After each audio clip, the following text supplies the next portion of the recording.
Good Tuesday afternoon, and thanks for joining us on KARE 11 News Now. I'm Lauren Lemanchek. Happening right now, rain is moving across the metro, and some of you could see it through the afternoon, triggering a KARE 11 weather impact alert day. You'll also notice some of that wildfire smoke from Canada lingering around the area. Now, that is causing our air quality to plummet. Take a look at the air quality map, and you can see the Twin Cities in the bullseye of the unhealthy category. Air quality concerns will linger until tomorrow morning.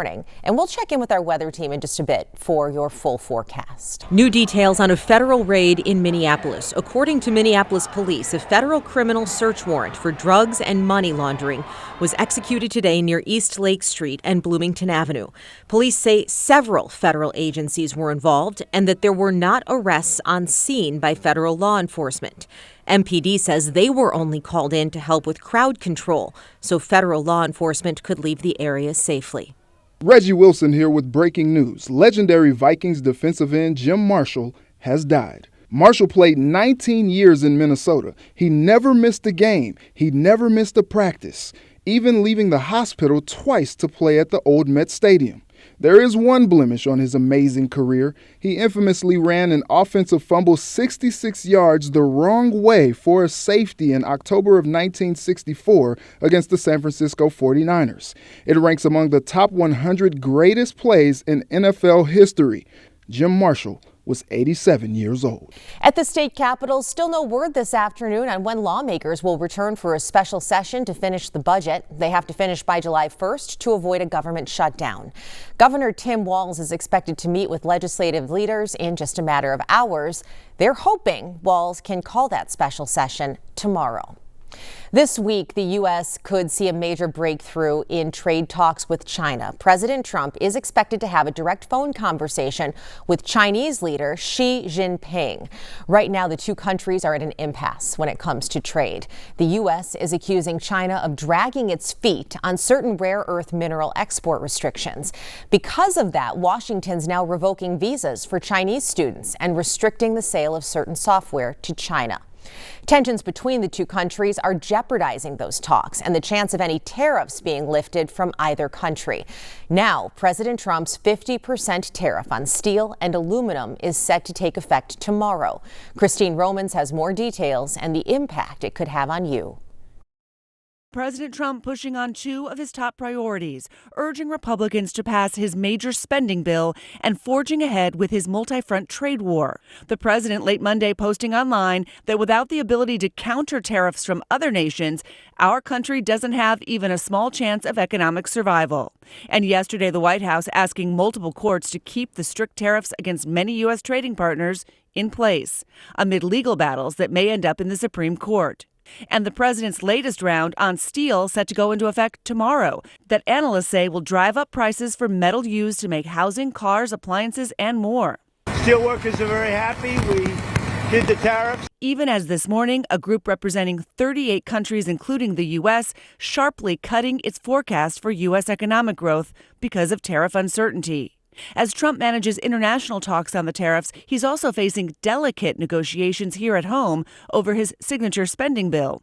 Some Republican senators threatening to hold up the so-called big, beautiful bill because it adds to the debt. It's just not a conservative thing to do, and I've told them I can't support the bill if they're together. And as Democrats say Americans will lose Medicaid coverage, the bill's supporters pressed. Here's Republican Senator Joni Ernst in a contentious town hall last week, saying the only cuts will be for people who shouldn't be covered in the first place. They are not eligible, so they will be coming off. So people are not, well, we all are going to die. Ernst later doubling down. And I'm really, really glad that I did not have to bring up the subject of the tooth fairy as well. But yesterday, clarifying. I'm very compassionate, and you need to listen to the entire conversation. Do you have any Can regrets you explain about your protect the most vulnerable? Some community members calling for more safety measures after that deadly shooting at Boom Island Park this weekend. Police Chief Brian O'Hara compared the scene to a war zone.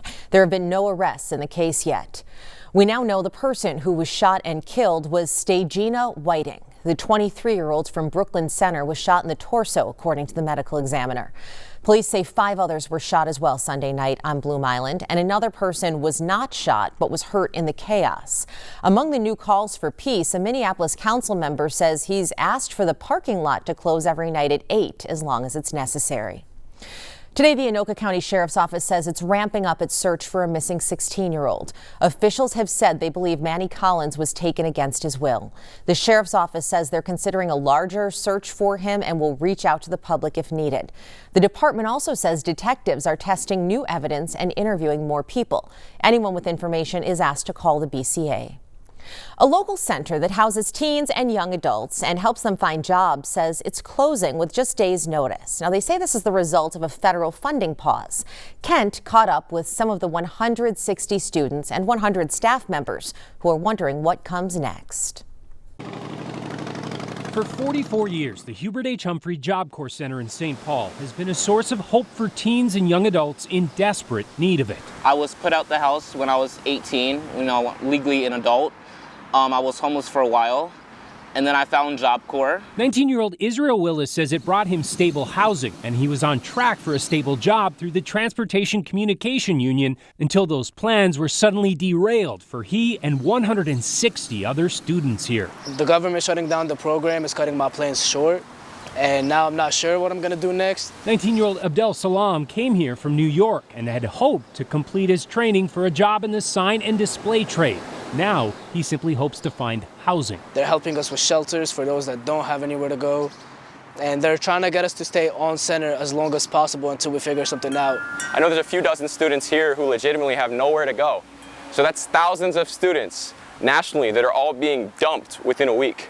Though the Department of Labor only announced a phased pause in operations by June 30th, the contractors running this center say their services have been terminated. It hurts. But the other thing, too, is I'm looking at what this country needs. This country needs skilled workers. Where are they going to get those workers? This is what we do. The Department of Labor says the decision comes in response to serious incident reports nationally and a fiscal analysis that found the program operated at a $140 million deficit last year, while averaging a graduation rate of just 38.6%, a cost per student of more than $80,000, and post-separation earnings of less than $17,000 a year. It's misinformation. Christopher Kewen is adamant the center here is both safe and effective. Job Corps has a very high graduation rate. It's about 60% of students that come through the program. Their starting average wage is $17 an hour, which is significantly higher than what was reported, and also more than double what the minimum wage is. It sounds like you're disputing pretty much every single figure that was released. Pretty much. So they're just flat out wrong? Flat out wrong.